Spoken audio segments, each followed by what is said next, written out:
Como sabemos, el Perú vive una de las elecciones presidenciales más polarizadas de los últimos tiempos.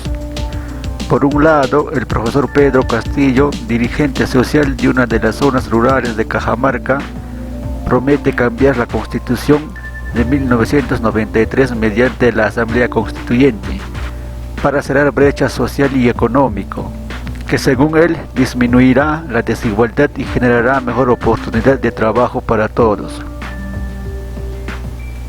Por otro lado tenemos a Keiko Fujimori. Esperad, no sorprendéis. Sí, amigos y amigas, hablamos de ella misma, la hija del ex dictador Alberto Fujimori, que estuvo recluido en una cárcel por supuestamente haber recibido dinero ilegal de Odebrecht para su campaña presidencial de 2016. Entonces muchos aquí se preguntarán de cómo es posible que lo dejaron postular si tiene procesos judiciales bastante graves en su contra. La respuesta hasta el día de hoy es una incógnita. Ella ha prometido defender la Constitución de 1993 que gestó su padre, que según ella es un modelo económico y social que ha permitido crecer el país en los últimos 30 años. Gracias a las propuestas radicalmente opuestas de ambos candidatos, el último 6 de junio hemos visto algo inusual, digno de los finales de las películas de Hollywood. En este video realizaremos un breve resumen sobre el inicio de la crisis política, la campaña del terruqueo y por supuesto daremos nuestra humilde opinión sobre el gran fracaso político de Keiko Fujimori. Empecemos.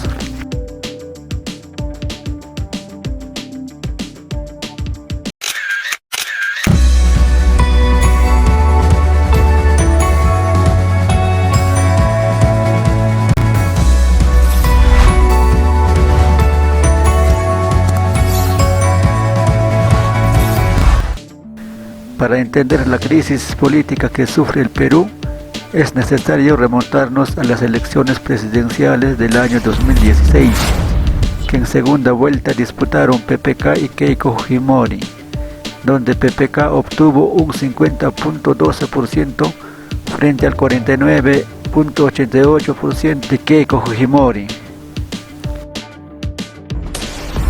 Desde el primer día que comenzó el gobierno de PPK, la señora K empezó con su venganza política desde el Congreso con sus 73 congresistas que representaban el 56% del total de congresistas, más que suficiente para promover leyes y aprobarlas. Con el destape de la corrupción de Odebrecht, los políticos y empresarios peruanos de alguna manera se vieron envueltos en el escándalo, incluido la señora K, y PPK no fue la excepción.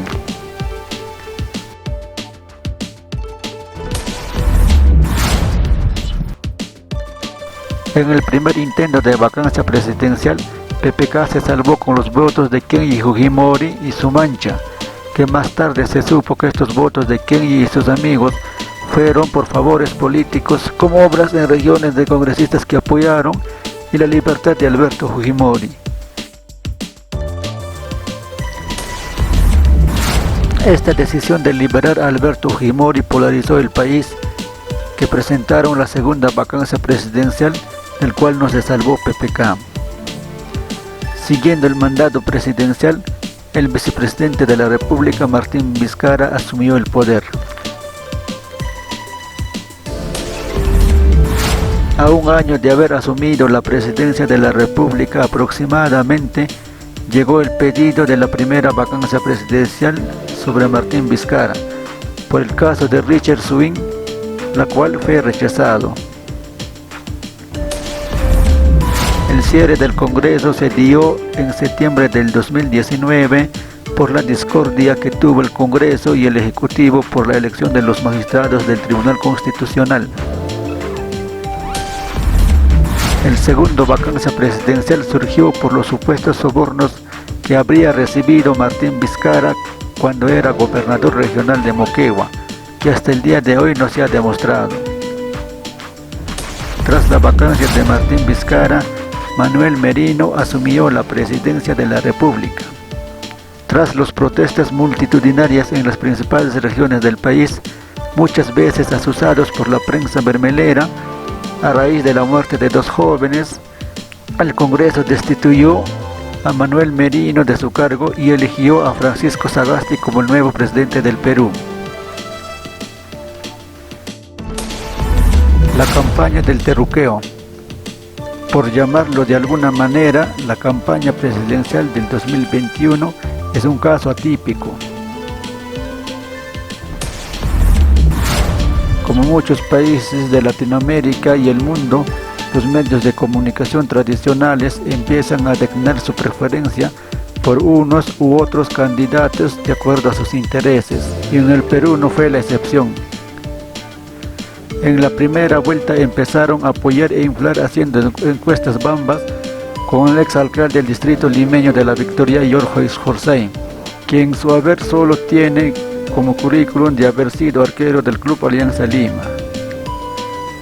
Después hicieron lo mismo con Julio Guzmán, y al ver que no conseguían la atención de la población, como último recurso empezaron haciendo campaña por el viejo político conocido Johnny Lescano. Como sabemos, ninguno de ellos ni siquiera llegó a ocupar el tercer lugar. Tras el pase de dos candidatos inesperados como Pedro Castillo y Keiko Fujimori, en primer y segundo lugar respectivamente a la segunda vuelta, casi todos los medios de comunicación se subyugaron a Keiko Fujimori. Para tratar de entender el motivo por el cual los medios de comunicación trataron de meter miedo mediante el terruqueo en contra de Pedro Castillo, tenemos dos hipótesis. La primera, el miedo a perder negocios millonarios con el Estado. Sabemos que el Estado peruano paga millones y millones de soles por conceptos de publicidad, lo cual a mi parecer es innecesario. Y en contraprestación, muchas veces estos medios ocultan información o denuncias que pueden afectar al gobierno de turno. Sumado a esto, el candidato presidencial Pedro Castillo afirmó y reafirmó que en su posible gobierno no habrá publicidad en medios de comunicación por parte del Estado, y ese dinero lo implementaría en educación y salud, que tanto adolece la población peruana. 2. Miedo al posible cambio de la Constitución. El miedo al posible cambio de la Constitución conlleva a perder miedo de la libertad de expresión que muchas veces utilizan para atacar a sus opositores políticos. Un claro ejemplo de esto es lo que hizo Jaime Bailey en 2006 contra Ollanta Humala, llamándolo de terrorista, asesino, comunista, chavista, entre otras barbaridades, que hoy en día sabemos que fueron una mentira tras otra. En conclusión, podemos decir que esta campaña de segunda vuelta fue un terruqueo en todas sus dimensiones. Un claro ejemplo de ello son los reportajes que transmitía Willax Televisión, basándose solo en opiniones sobre el comunismo, el socialismo y el chavismo, fomentando el miedo y el terror mediático a los electores. El gran fracaso político de Keiko Fujimori. Estas elecciones presidenciales no la ganó Pedro Castillo, sino la perdió Keiko Fujimori. Me explico argumentando tres hipótesis más relevantes. 1. Obstruccionismo en el Congreso del 2016. A muchas personas, como a quien les habla, aún nos quedan las imágenes de que le hacían piñata a PPK, bloqueando proyectos de ley y censurando a ministros cada semana por cuestiones ajenas a su función. El caso más escandaloso fue la censura del ministro de Educación Jaime Saavedra allá por los años 2017, donde la señora K, haciendo uso de sus 73 congresistas más sus aliados incondicionales del APRA, censuraron sin reparos ni roche al ministro de Educación por la reforma educativa que impulsaba este ministro. 2. Denuncias de lavado de activos. El caso de Odebrecht en el Perú explotó en diciembre del 2016. Sin embargo, El caso de la señora K estuvo bien encarpetado en el Congreso por sus 73 congresistas hasta el año 2018. Tras las declaraciones de Jorge Barata, hombre fuerte de Odebrecht en el Perú, y las confesiones del banquero peruano Dionisio Romero de haber entregado maletas de dinero a Keiko Fujimori para su campaña del 2016, recién a fines de 2018 el Poder Judicial dictó 36 meses de prisión preventiva contra Keiko Fujimori, del cual salió mediante habeas corpus para postular a las elecciones presidenciales del 2021. 3. La campaña del continuismo terruqueo. El gran error de Keiko Fujimori y su grupo de campaña fue asegurar y reasegurar el continuismo de la Constitución de 1993. No tuvo reparos de criticar ni un poquito la Constitución de su padre. Sumado a esto, aliándose con los grandes medios de comunicación tradicionales, empezaron a terruquear a diestra y siniestra, metiendo miedo a la población con el comunismo y el chavismo. Me pregunto yo, ¿tú crees que le va a importar a la gente que perdió su familia por COVID-19, por falta de hospitales, el comunismo y el chavismo? Yo creo que no.